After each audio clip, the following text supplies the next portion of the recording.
నుంచి ఈ రోజు వరకు నేను మీకోసం పోరాటం చేస్తూనే ఉన్నాను. ఇదే 2009లో మన మీద ఉన్నది పార్టీని నడపలేకపోయాం. పార్టీని నడపడం మీకు చేత కాదని అన్నారు. ఆ మాట తప్పని ప్రూవ్ చేయడానికి దశాబ్దం నుంచి నిలబెట్టి చూపించాం. మీ భవిష్యత్తు కోసం ఉన్నాం. యువతరానికి ఏ సంపద విడిచిపెట్టాం? యుద్ధము, రక్తము, కన్నీరు తప్ప, గాయాలు, బాధలు, వేదనలు తప్ప, కలలు కలలు కలలు తప్ప, పిరికితనం, మోసం తప్ప. కష్టాలు మనకి, సంపద పెద్దిరెడ్డి గారికి, మిథున్ రెడ్డి గారికి, జగన్ రెడ్డి గారికి. మీ కష్టం తెలుసుకున్నవాడిని, మీలో ఒకరిని. 30,000 మంది ఆడపిల్లలు ఆంధ్రప్రదేశ్ నుంచి గాయమైతే, అదృశ్యమైతే వీళ్ళకి పట్టదు. పెద్దిరెడ్డి గారికి పట్టదు, మిథున్ రెడ్డి గారికి పట్టదు, జగన్ గారికి పట్టదు. వాళ్ళు వచ్చి కేవలం దోపిడీ చేయడం తప్ప ఇంతమంది ఆడపిల్లలు అదృశ్యం అయిపోయారే, వీళ్ళ గురించి మాట్లాడాలన్న ధ్యాస లేదు వీళ్ళకి. ఢిల్లీలో ఒక రోజు మిథున్ రెడ్డి గారు కనిపించారు. పార్లమెంటరీ అఫైర్స్ మినిస్టర్ మ్యారేజ్కి వెళ్తే ఆయన చాలా గర్వంగా చెప్తున్నారు, చిత్తూరు జిల్లాలో ఎవరు వచ్చినా సరే మేము ఒప్పుకోం, మేము ఒకళ్ళ జోలికల్లో మా నియోజకవర్గాలకు వస్తే మేము వాళ్ళని మామూలుగా వదలమని చెప్తా ఉన్నాను. నాతోటి మిథున్ రెడ్డికి ఒకటే చెప్తా ఉన్నా, మిథున్ రెడ్డి నీకు పిఠాపురంలో పని ఏంటి అంటే, రాష్ట్రం మీ గుత్తాధిపత్యం అనుకుంటున్నారా? మీరు రాష్ట్రం ఒక్కరిది అనుకుంటున్నారా? రాష్ట్రం మీ 5 మందిది అనుకుంటున్నారా? ఇన్ని కోట్ల మంది ప్రజలను మర్చిపోయారా? ఇన్ని విభిన్నమైన కులాలను మర్చిపోయారా? అక్కడ రోజు నమాజ్ చేసే ముస్లిం సమాజాన్ని మర్చిపోయారా? దారి పొడవున క్రైస్తవ చర్చిలు ఉన్నాయి, వాళ్ళని మర్చిపోయారా? దేవాలయాలు ఉన్నాయి, వాళ్ళని మర్చిపోయారా? ఏం దౌర్జన్యం చేస్తారు? రాజకీయాలు ఇక్కడ అందరికి ఒకటే చెప్తా ఉన్నా, నాకేం సరదా కాదు రాజకీయాలు. అడ్డగోలుగా ప్రతి అడ్డమైన ఎదవ చేత తిట్టించుకోవడానికి నాకు పౌరుషం లేదనుకుంటున్నారా? మీరు ప్రతి పనికి మాలిన ఎదవ తిడతాడు. దేనికోసం తిట్టించుకుంటున్నా? మీ భవిష్యత్తు కోసం, ఆడబిడ్డల సంరక్షణ కోసం, ఆడబిడ్డల భద్రత కోసం, పెద్దలకి ఒక భద్రత ఇవ్వడం కోసం. ఓటు ఎందుకు చీలకూడదన్నాను. రాయలసీమ ఒకరి గుత్తాధిపత్యమా? రాయలసీమ ఒకరి గుత్తాధిపత్యమా? జగన్ గుత్తాధిపత్యమా? రాయలసీమ ఏం మాట్లాడతాను? వెళ్ళి కర్నూలుకి వెళ్ళో, కొన్నిదల గ్రామం ఉంటుంది, వెళ్ళి చూడు. అక్కడ ఇదో రాయలసీమ నీ గుత్తాధిపత్యం ఉన్నట్టుగా మాట్లాడతావు. దమ్ము లేదా మాకు? ధైర్యం లేదా మాకు? ఏం మాట్లాడతావు? 40 మందిని మట్టలు చేసి బెదిరిస్తారు. పెద్దిరెడ్డి గారు, అరే ఎర్ర చందనం వీళ్ళకి ఇంధనం అయిపోయింది. వీరికి అడ్డు వచ్చిన నరికేస్తారు, కాళ్ళు చేతులు తీసేస్తారు, హాస్పిటల్లో ఇంజక్షన్ చంపేస్తారు. గంగిరెడ్డి లాంటి ఒక మాఫియా డాన్, ఎర్ర చందనం డాన్, అలిపిరి కట్నం నిందితుడు 15లో మార్క్సిస్టులు అరెస్ట్ చేస్తే మళ్ళీ ఈ రోజు అతను మిథున్ రెడ్డితో తిరుగుతూ ఉంటాడు. వైసీపీ గూండాలందరికీ గుర్తుపెట్టుకోండి, పవన్ కళ్యాణ్ చెప్తున్నాడు, రైల్వే కోడూరు నడి బొడ్డులో నిలబడి చెప్తున్నా, రైల్వే కోడూరు నడి బొడ్డులో నిలబడి చెప్తున్నా, ఒక్కొక్క వైసీపీ గూండాలకి ప్రాణత్యాగం అలా వదిలేయగానే గుర్తుపెట్టుకో. కానీ సగటు మనిషిని బాధిస్తున్నారు మీరు, సగటు మానవ హక్కుల్ని కాలరాస్తున్నారు మీరు. మీ అంతు చూస్తాం, వీధుల్లోకి లాక్కొస్తాం. మర్చిపోకండి, ఇంతమంది యువతున్నారు. మీరు కలల కనిచాలతో చేసిన యువత. మీరే కనుక నిజంగా గుండెల లోతుల్లోంచి ధైర్యం తెచ్చుకొని రోడ్ల మీదకి వస్తే ఒక పెద్దిరెడ్డి, మిథున్ రెడ్డి, జగన్ రోడ్ల మీదకి రాగలరా? మీకు పిరికితనం వచ్చేసింది మీలో, ధైర్యం తెచ్చిపోయింది మీలో.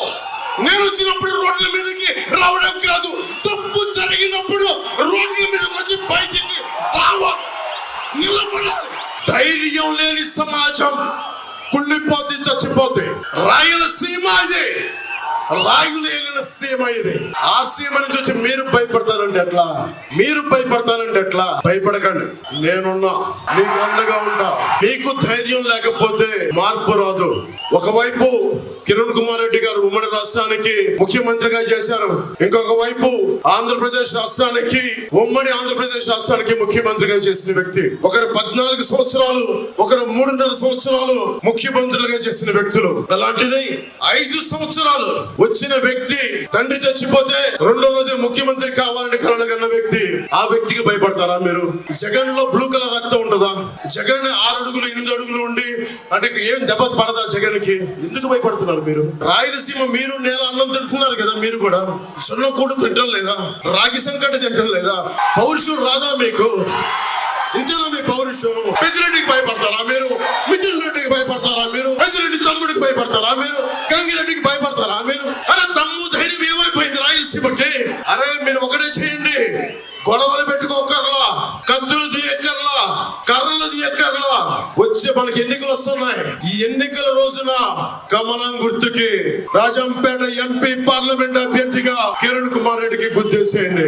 రైల్వే కోడూరు అసెంబ్లీ అభ్యర్థిగా జనసేన నుంచి ఆరవ శ్రీధర్ పోటీ చేస్తా ఉన్నారు. వారికి నిలబడండి. నేను మీకు ఒకటే మాటిస్తున్నా, విద్యార్థులకి రాగానే ఫీజు రీయింబర్స్మెంట్ జరుగుతుంది. అలాగే సిపిఎస్ రద్దు మీద చంద్రబాబు గారు రేపు మేనిఫెస్టోలో చెప్తా ఉన్నారు, ఒక బలమైన పరిష్కార మార్గం కనుక్కుంటాం. అలాగే అడ్డగోలుగా విభజించారు జిల్లాల్ని, వాటిని సరి చేస్తాం. అలాగే ఇక్కడ ఏమైతే ఫుడ్ ప్రాసెసింగ్ యూనిట్స్ కావాలో, కోల్డ్ స్టోరేజ్లు కావాలో అవన్నీ చేస్తాం. ముఖ్యంగా ఇది జనసేన బాధ్యత. ఎమ్మెల్యే మన అభ్యర్థి కాబట్టి మరింత బాధ్యతగా ముందుకెళ్తాం.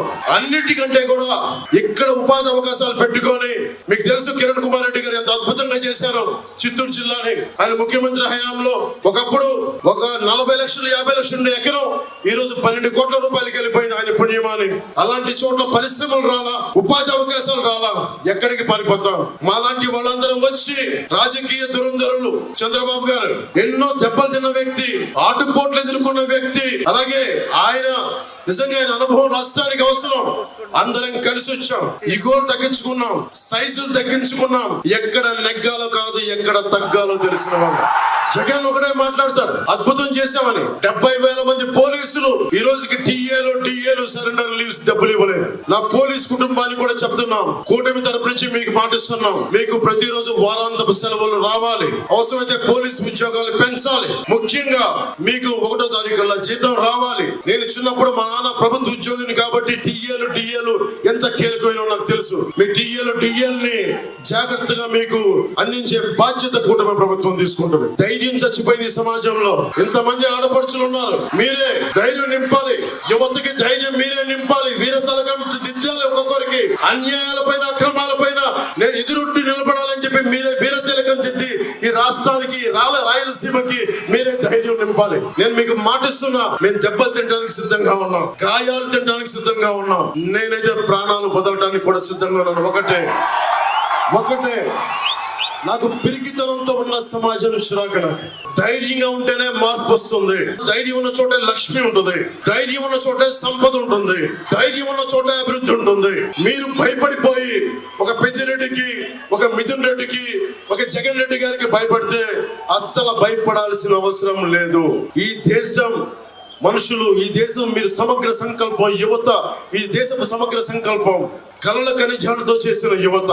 మీరు భయపడతారంటే ఎట్లా? మేమున్నాం.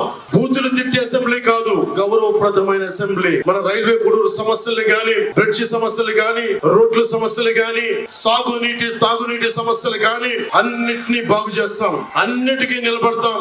ఆయన ముఖ్యమంత్రిగా ఉన్నప్పుడు కిరణ్ కుమార్ రెడ్డి గారు 1000 కోట్లు, 1500 కోట్లు, 2000 కోట్లు ఇచ్చిన వ్యక్తి. కానీ దాన్ని సరిగ్గా సద్వినియోగం చేసుకోలేకపోయాం. చంద్రబాబు గారు ఉన్నారు, కిరణ్ కుమార్ రెడ్డి గారు ఉన్నారు, చాలా బలమైన నాయకులు ఉన్నారు.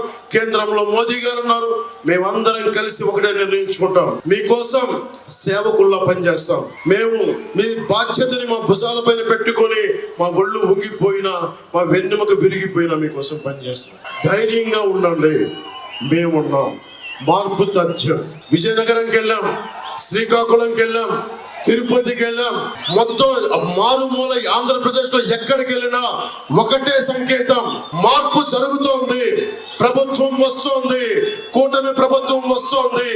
వైసీపీ ప్రభుత్వం కింద పడి నేల రాస్తా వెళ్ళిపోతా ఉంది. మీరు బలంగా ఉండండి, ఏ మాత్రం ఆలోచించకుండా కూటమికి అండగా ఉండండి.